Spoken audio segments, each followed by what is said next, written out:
हमारे YouTube channel ग्रह गोचर में आपका स्वागत है।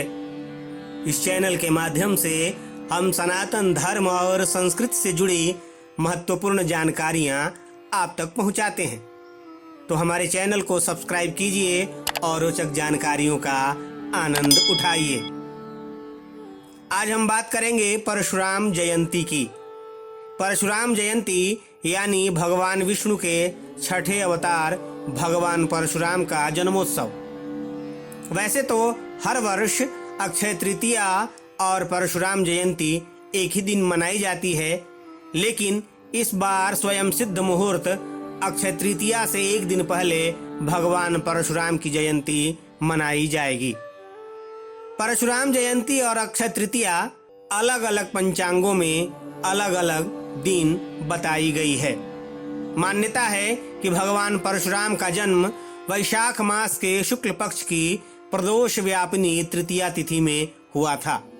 काशी पंचांग के अनुसार दिनांक 25 अप्रैल दिन शनिवार को दिन में 10:17 के बाद तृतीया तिथि का आगमन हो रहा है, जो अगले दिन यानी 26 अप्रैल को दिन में 11:12 तक रहेगा।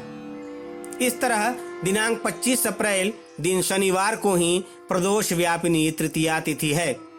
इसलिए इस वर्ष परशुराम जयंती 25 अप्रैल दिन शनिवार को ही मनानी चाहिए। हालांकि पारंपरिक मान्यता के अनुसार कई लोग भगवान परशुराम की जयंती 26 अप्रैल को भी मनाएंगे। चलिए अब भगवान परशुराम से जुड़ी पौराणिक कथा भी जान लेते हैं।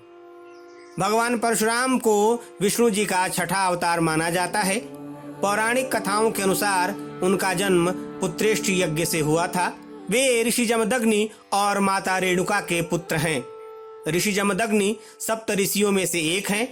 कहा जाता है कि भगवान परशुराम का जन्म 6 उच्च ग्रहों के योग में हुआ था, जिस कारण वे अति तेजस्वी, ओजस्वी और पराक्रमी थे। पितामह भृगु द्वारा संपन्न नामकरण संस्कार के अनंतर राम जमदग्नि का पुत्र होने के कारण जामदग्नि और शिव जी द्वारा प्रदत्त परशु धारण किए रहने के कारण वे परशुराम कहलाए। उनकी आरंभिक शिक्षा महर्षि कश्यप और ऋचिक के आश्रम में हुई। उन्हें महर्षि ऋचिक से सारंग नामक दिव्य वैष्णव धनुष और ब्रह्मर्षि कश्यप से विधिवत अविनाशी वैष्णव मंत्र प्राप्त हुआ। उसके बाद उन्होंने कैलाश पर भगवान शंकर से विद्या प्राप्त कर विशिष्ट दिव्यास्त्र विद्युद्भि नामक परशु प्राप्त किया। शिव जी ने उन्हें श्री कृष्ण का त्रैलोक की विजय कवच, स्तवराज स्तोत्र और मंत्र कल्पतरु भी प्रदान किया। परशुराम शस्त्र विद्या के महान गुरु थे। उन्होंने भीष्म, द्रोण और कर्ण को शस्त्र विद्या प्रदान की थी। उन्होंने एकादश छंद युक्त शिव पंचत्वारिंश नाम स्तोत्र भी लिखा। परशुराम जी का उल्लेख रामायण, महाभारत और भागवत पुराण सहित कई ग्रंथों में मिलता है। वे अहंकारी और धृष्ट हय्यई वंशी क्षत्रियों का पृथ्वी से 21 बार संहार करने के लिए प्रसिद्ध हैं। वे धरती पर वैदिक संस्कृति का प्रचार प्रसार करना चाहते थे। कहा जाता है कि भारत के अधिकांश ग्राम उन्हीं के द्वारा बसाए गए, जिसमें कोंकण, गोवा और केरल का समावेश है। पौराणिक कथा के अनुसार भगवान परशुराम ने तीर चलाकर गुजरात से लेकर केरल तक समुद्र को पीछे धकेलते हुए नई भूमि का निर्माण किया। इसी कारण कोंकण, गोवा और केरल में भगवान परशुराम वंदनीय हैं। वे भार्गव गोत्र की सबसे आज्ञाकारी संतानों में से एक थे, जो सदैव अपने गुरुजनों और माता पिता की आज्ञा का पालन करते थे।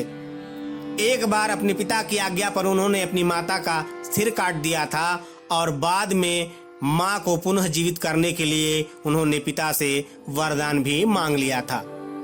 अश्वत्थामा, हनुमान और विभीषण की तरह परशुराम जी भी अमर हैं। तभी तो वे राम के काल में भी थे और कृष्ण के काल में भी, और कल्प के अंत तक वे धरती पर ही तपस्यारत रहेंगे। ऐसी ही रोचक जानकारियों के लिए देखते रहिए हमारा YouTube चैनल ग्रह गोचर।